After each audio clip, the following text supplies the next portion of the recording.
Hi everyone, my name is Julie and I'm from the School of Health Sciences. This is the Cardiology Technology Info Session. I'd like to introduce Cindy Mazerow, who's our program head, who will be delivering the first portion, and Jesse Taylor, our program advisor, who will be delivering the program advising section. Before we move on, I would like to acknowledge that the British Columbia Institute of Technology acknowledges that our campuses are located on the unceded traditional territories of the Coast Salish nations of Squamish, Tsleil-Waututh, and Musqueam. And now over to you, Cindy. Great, thank you, Julie. Hi, my name is Cindy Mazerow, and I currently work as your program head for Cardiology Technology program. A little bit about myself. I worked as a cardiology technologist for many years. I then worked as a clinical specialist with medical equipment companies, showing others how to use medical equipment. And now I'm the program head here at BCIT. So we're going to ask you a quick question. Julie, next slide. Okay, so what does a cardiology technologist, is that going to say not do, Julie, or? Oh. It says not do. What does a cardiology technologist not do? Okay, out of the four options that you see, let's do a quick poll and see if you have an understanding of which one is invalid in there. Excellent. So the question was, what does a cardiology technologist not do? Well, the answer is the second one. They don't work with animals with cardiovascular diseases. They only work with humans, adults, seniors, children. They work with patients of all ages.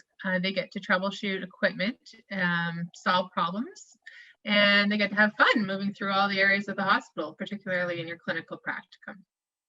The other thing that a cardiology, I'm sure you've looked through the website, but just to let you know, a cardiology technologist works with a group of professionals interprofessionally. So they're working with nurses and doctors and lab assistants and a variety of other technologists and professionals, and they assist in diagnosing heart disease. They are involved in a variety of different tests. A few of them are the ECG, the electrocardiogram, ambulatory monitoring. You might have heard of Holter monitoring or blood pressure monitoring. And the other one is the exercise stress testing. Next slide.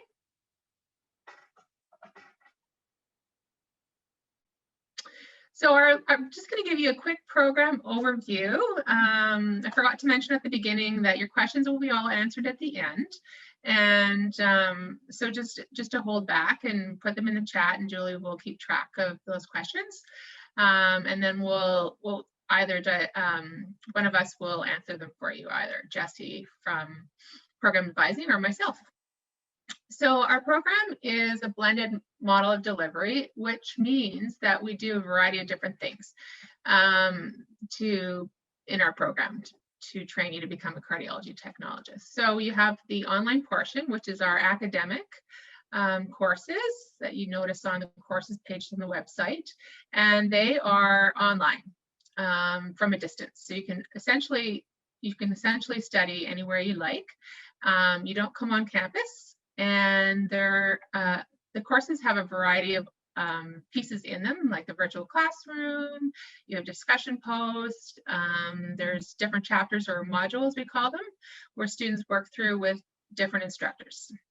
One of the really neat things about our program, especially the online delivery, is that you're working with instructors from all areas. So there are a few instructors that work at BCIT, but everybody's current and valid. And they work out in industry in some way, shape, or form. So you'll be able to work with instructors that are working in the lab, working in hospitals, and so you get access to sort of firsthand experience. The other part of our program is the lab that we do. It's a 2-week lab here on site at BCIT. So that part is, there is a commitment to being here at BCIT. And it's 2 weeks long. And then the clinical rotations. There's 2 clinical rotations, which we'll talk about in the next slide. The other thing about the online courses is they're very flexible from term to term. So you don't necessarily, because we're part-time studies, once you're admitted into the program, you don't necessarily have to take a full course load. So you can take 5 courses or 3 courses or 1 course, just depending on what your life looks like. So if you're working full-time, you take less courses. If you're here as a full-time student, then you can take more.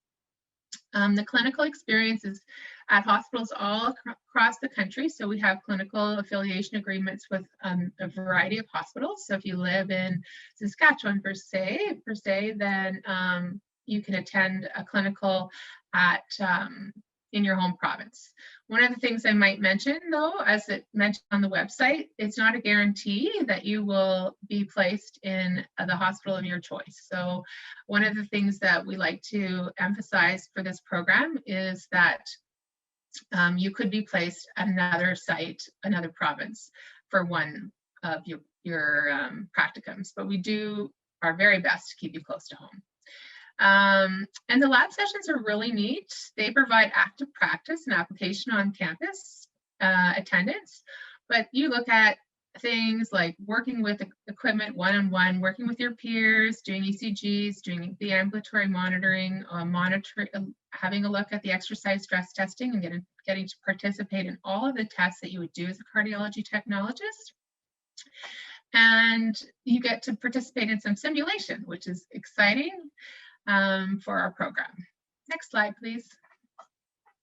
So our clinical, there's 2 clinical practicums. One is 10 weeks and one is 16 weeks. They happen hands-on in a hospital environment. So although graduates can work in labs, hospitals, and a few other areas, because of the kind of experience that you need to meet competency to write your national exam to become a cardiology technologist, you actually have to perform your clinical in the hospital environment. You get exposure to all kinds of advanced areas during your second practicum. So you could possibly get to visit the pacemaker lab, for an example, cardiac rehab, and open heart surgery. So that's just a few of them to mention. Next slide. Job opportunities. Often right now, careers start with casual employment. Salaries are about $28 an hour. Like I mentioned earlier, you can work in hospitals, you can work in medical labs across your areas, cardiac rehab facilities, and like I mentioned that I worked for a medical device company. So that is, I think, is there another slide for me, Julie, or are we moving on to Jesse? Oh, one more. Okay, so we do have other opportunities at BCIT, and they are the advanced programs that we have. So once you finish your program and become a cardiology technologist, you have to have 2 years of experience in the cardiac area to apply to some of our advanced programs. So they include the pacemaker device program, the cardiovascular program, and the electrophysiology program. The other really neat agreement we have with TRU is the health sciences degree. It's a lot of your credits actually will transfer over to complete a degree. So that's kind of exciting. Thanks, Julie. And I'll hand it over to you, Jesse. Thanks very much, Cindy.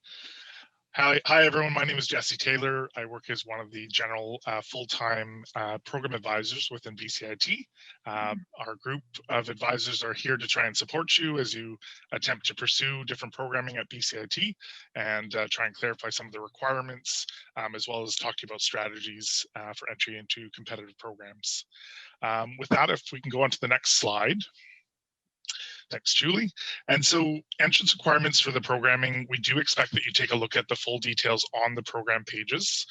So academically, a program like this would be looking for English 12 with a B level or higher, as well as 67% or C+ in mathematics, as well as a couple of sciences. However, what the program area is ultimately going to be looking for in a successful applicant would be that you have strong academic history, and that could be a combination of high school education as well as post-secondary. because that's certainly encouraged as people attempt to compete for entry to this program. As well, we want to make sure that you have a well-rounded background, so having some relevant volunteer experience and or work experience can also be definitely helpful as you pursue this program and go through the applicant process to compete competitively for acceptance. So things like, even during COVID, you can take a look at websites like volunteerbc.ca, and that website will reference specific options that are available that you can pursue during COVID. As well, knowledge of the profession is always key and important.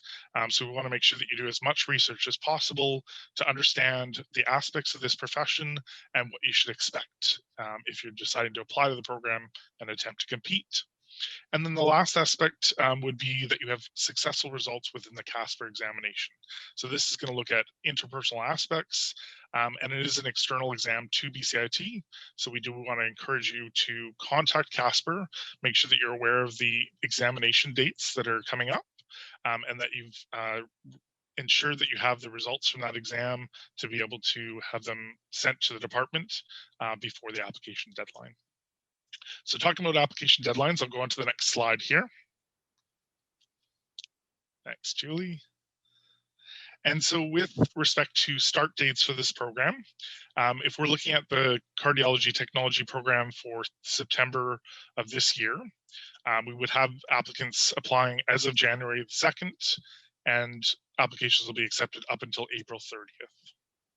And some of the qualifications or qualities that we're looking for, essentially attributes, would be things like strong communication skills. So it's important in the role of a healthcare professional to have those strong communication skills, especially because you might not be only working independently, you'll also oftentimes be working within a team. So that aspect or attribute is very important. As well, we want to make sure that individuals applying to this program can prove or show that they have excellent physical, mental health, as well as that they have ensured that they're on top of things like time and stress management. Those are key and important things that will be important for any applicant going to BCIT to be successful, but very much so with the cardiology technology program. Strong decision-making and problem-solving skills are also key attributes. So we want to make sure that you have had thought about this beforehand, made sure that you have an understanding of what to expect as you move into a program such as this, as well as computer literacy. So there are going to be technology aspects that will be covered within this program. So we want to make sure that you are comfortable with that technology. And some of it could be as simple as just basic computer usage, but we want to make sure that you can then apply that within the program. And then, of course, talking about affinity for technology, there's going to be a lot of different technological aspects that are involved in this program. And so having that affinity and that passion towards that is important as well. And we'll go on to the next slide. So talking about the application process, you'll go through a number of steps to complete the application process, which will be entirely online. So you go to bcit.ca, and on the homepage, if you scroll down, there's a section that says apply to a full-time program. We want to make sure that prior to that, you've reviewed the entrance requirements in full, and you're aware of those application processing dates. They're outlined on the program page. Complete upgrading where it's necessary as part of step 2. And there's a link on the program page that says read more about how to meet BCIT's entrance requirements. So that has an upgrading section that you can reference, as well as equivalencies in case you need to make sure that you've addressed all of those requirements. Then we want to make sure you gather all your documents together, that you have your transcripts ready, and any additional files such as the applicant questionnaire. And we'll make sure that you have those in PDF form to be able to upload as part of the application process online. And then we'll have you go about making sure that you complete that Casper test, as I mentioned before, in addition to the applicant questionnaire in full. And so those aspects are ready, and they can be a part of your complete application. And as I mentioned before, on the homepage at bcit.ca, there is that link, apply to a full-time program, but you can also go directly bcit.ca/apply. Once you've applied and the application deadline has passed, the department will actually go through a process of reviewing all the applicants. They'll select or shortlist the strongest of the applicants to decide to move on to the next step, to make sure that they've reviewed the applicant questionnaire and the Casper details as they've been provided by that external organization. And the department will make their final decision and selection of candidates. So this can take 4 to 6 weeks after the application deadline. And we definitely appreciate the patience of each applicant as they go through that process. And the next slide then. So with BCIT in general, we have student services on campus that are there to try and support your success as an applicant. BCIT Student Services has actually introduced a model with the 8 dimensions of well-being. And so they're looking at intellectual aspects, occupational, physical, financial, as well as psychological, environmental, spiritual, and social. So they want to make sure that you are having a well-rounded experience at BCIT to ensure your success. And so if you wanted to learn more about that, you can go to bcit.ca/student services. And I'll go on to the next slide, Julie, thank you. So in addition to what I just mentioned with the 8 dimensions model, there's specific service departments that are there for support. So if you're of an Indigenous background, then Indigenous Initiatives is a department that's available to assist, as well if you're looking into student funding, student financial aid and awards is a very important department for you to contact. Accessibility services, if you happen to need the assistance, if you need extra time on your exams, for instance, is one way that they can offer support. Student health services as well is located on campus and they're available virtually. So we would encourage you to reach out to them if you need support there. Counseling and student development is also the same currently. You could reach out to them virtually, discuss with them different stresses in your life, or if you need assistance with study habits, they're oftentimes available. And then recreation services as well as offering classes virtually online at present. Thanks very much. Let's go on to the next slide. And certainly it is important to reach out to us in program advising. So we want to make sure that you can connect with us. There is a toll-free number that you can call. Call to the main line at 1-866-434-1610, or the standard number just being 604-434-1610. We're available Mondays and Fridays in the mornings, 10 a.m. till noon, as outlined here on the slide, as well as Tuesdays, Wednesdays, and Thursdays in the afternoons, 1 till 3:30. You can also email us your inquiry, and through email, you can also request a virtual appointment. So that's an important way for us to be able to connect with you one-on-one to address your questions. You can see the email address at the bottom, program_advising@bcit.ca, as well as it's encouraged for you to take a look at our website in case you do plan to call us, in case the service periods have changed, as oftentimes they do over the summer. And with that, I think we're going to go on to the next slide, talk about social media. Yes, so there's a number of different options through social media that you can connect with BCIT, as well as information sessions such as today's. I think we've moved on to the questions and answers slide, but it's okay. YouTube, I would highly encourage you to take a look at. Sessions such as this, oftentimes that are recorded, will be placed there.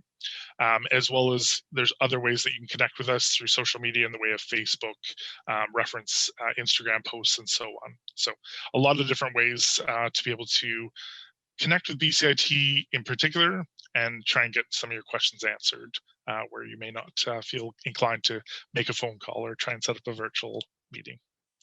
And I think with that, we might be on to the questions and answers section. I think we've gone one slide beyond from what I can see. There we go.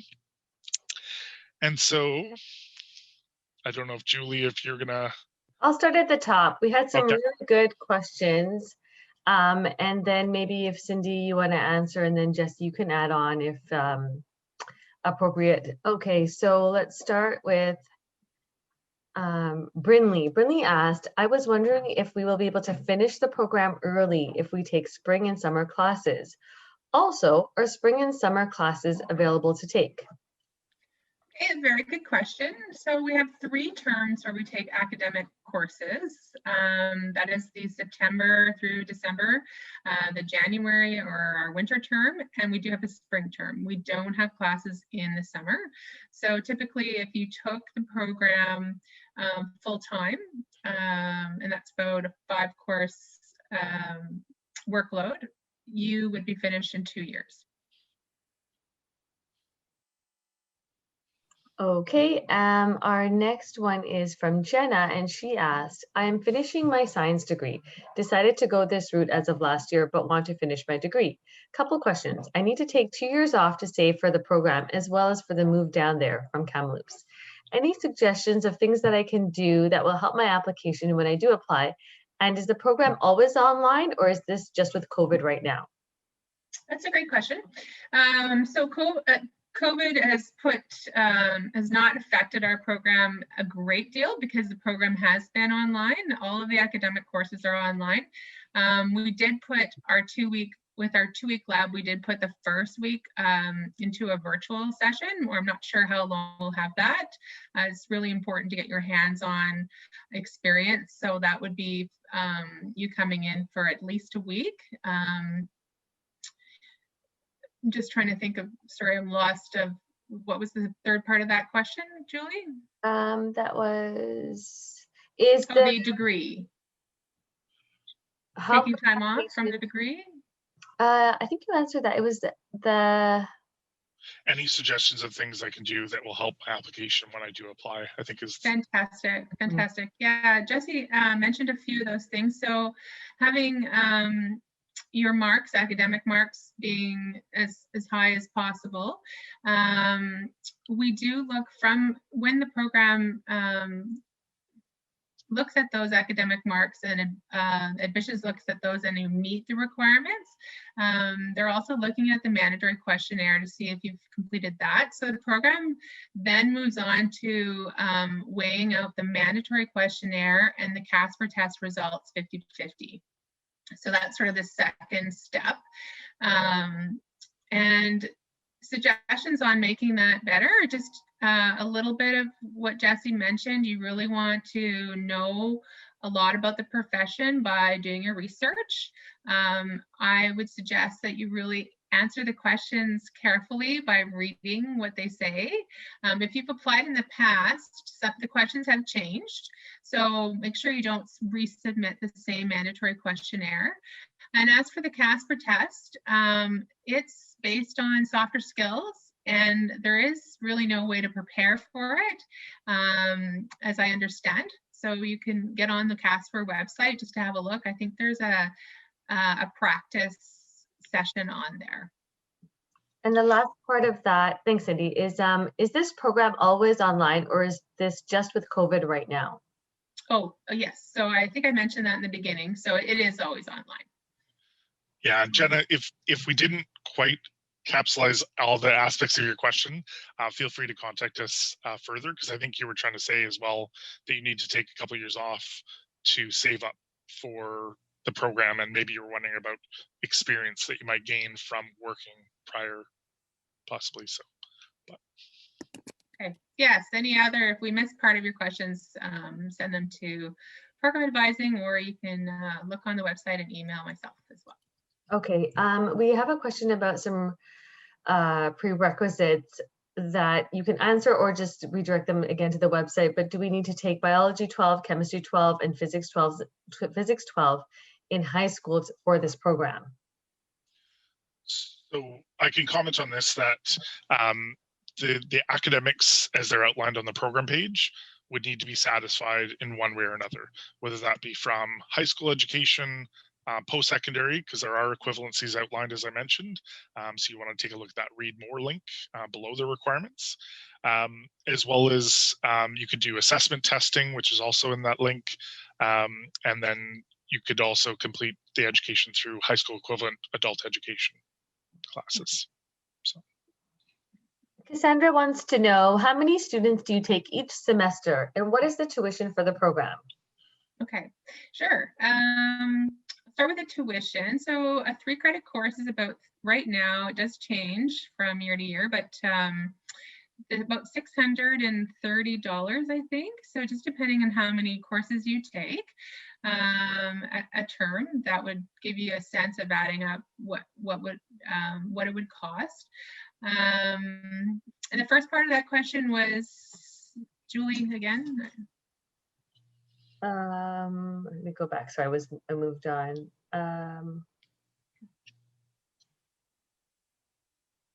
How many students do you take each semester? How many students? Fantastic. Thanks, Jesse. So we take approximately 40 students in a year. We have 2 intakes. One is the September intake, as outlined on the webpage, and the other one is a January start date. So that does vary slightly from year to year, depending on our clinical availability. And what we do is we actually look to our clinical sites to see which sites are taking students and how many students they're taking. And we base the numbers for evaluating and accepting students into the program on that. Excellent. We have a lot of questions about Casper. However, Darren's put the link in the chat, takecasper.com. So I think most of these questions can be just answered if you take a look at that link about the cost and how to reserve and when you can do it and that type of thing. So again, it's takecasper.com. Another couple more questions that we have.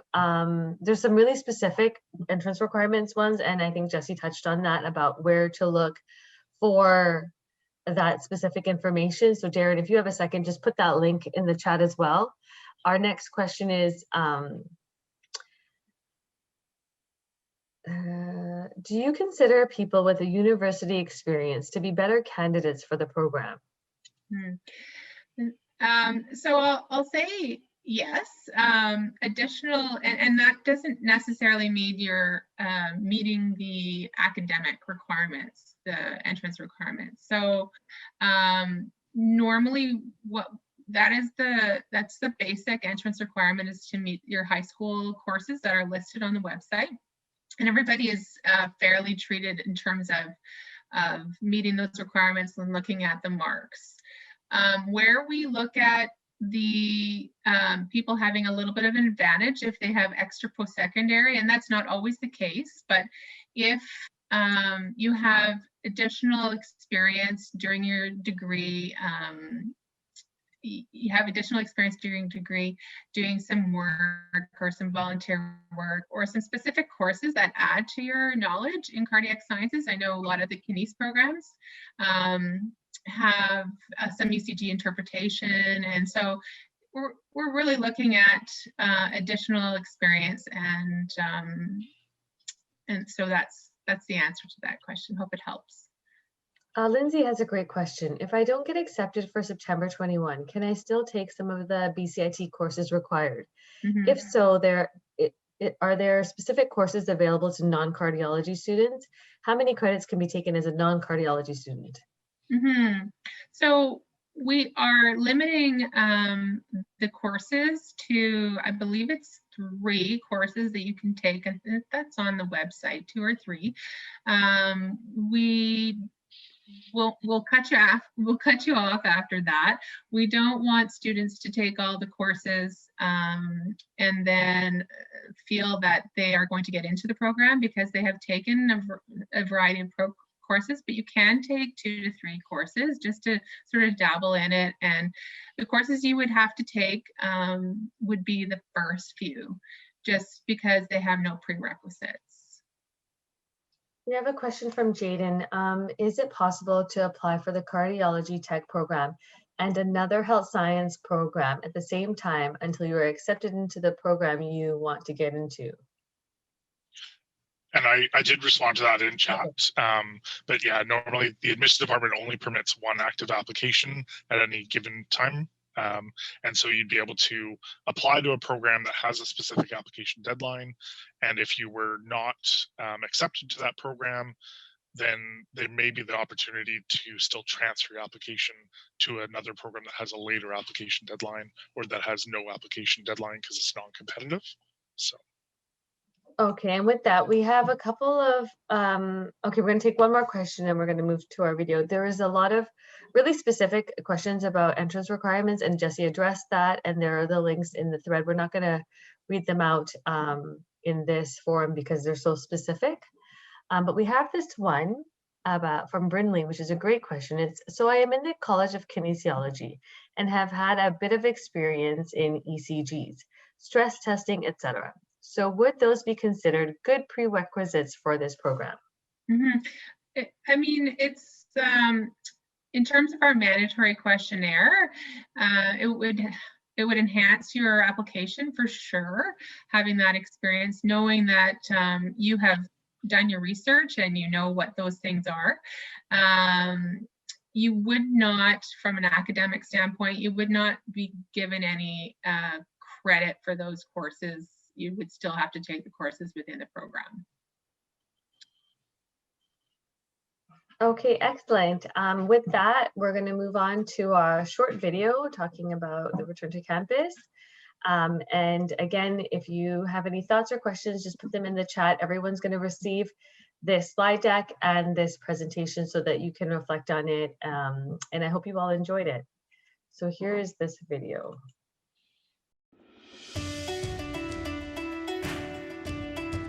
Here at BCIT, we have 32 programs in the School of Health Sciences. They range anywhere from specialty nursing, Bachelor of Nursing, diagnostics, lab, and allied health programs. We are very unique in that we have one of the largest simulation labs in Western Canada. So the learning model prior to the pivot to online learning, it was primarily learners coming on campus to get that foundational knowledge through lectures or group activities. And then they would still have their labs and the experiential learning aspect of it. What we're doing now is more of a blended approach so that instructors can put their lectures online, and they can also put group activities online as well. They still need to come on campus to do some of those hands-on components, but we are seeing more of a blended approach. We've really worked hard to make sure that the students get the experience that they deserve, that it meets the learning outcomes and the competencies of the program. The only difference is that we've spread things out a little bit further, and sometimes their class sizes are a little bit smaller. But other than that, they're getting the same experiential learning opportunities as always. So we've heard our students say their experience of coming on campus for these simulation labs, they have felt very safe. We've even had students say that they feel safer coming onto campus than they do going into their own local grocery store. And I think that's due to all the organization, the time that we spent over the summer with occupational health and safety. We've marked the hallways with arrows indicating the direction so that we can control the flow, marking the floors so that they know exactly where they need to stand, and the scheduling too, so that we don't have all of the students on campus at the same time. They go to the specific bedside that they have been instructed to do so, and then the instructor is ready to start the simulation. In some cases, we actually have them in the back of the room, and using a technology called an ELMO, the instructor can be much further away and can actually do a demonstration for all students to see. They don't have to be right next to them. So if a student ever needs an instructor to step in closer to assist, then the instructor with the proper PPE steps in, does that assistance, and then steps away again. In many cases, faculty will be wearing PPE all day, and that's due to the frequent need to move close to the students to assist them in the lab. And then once the students have completed their simulation experience, then they immediately leave the campus and they can continue on their day. Some of the other unique methods that we've employed is that instead of the students actually coming on campus for a simulated experience, we've shipped some equipment to them. Now, it's just small pieces of equipment. They actually ran a home-based simulation using family members or people within their bubble, and then they shipped that equipment back to us. We have a highly interactive web-based virtual simulation program that we use, and the learners can interact with 3D avatar patients. And this, we found that it really reduces the amount of time that they come on campus because they hit the ground running when they come to the simulation lab. The students really enjoyed some of these activities that were really just supposed to be a temporary fix. They really want that to continue as part of the program. So we will continue to do that. We're all looking for creative solutions to continue the experiential learning opportunities that BCIT is known for. And so it's really exciting to see that not only in our programs in the School of Health Sciences, we see that collaboration, but we're seeing this collaboration across the entire campus. So it's an amazing thing to see and experience.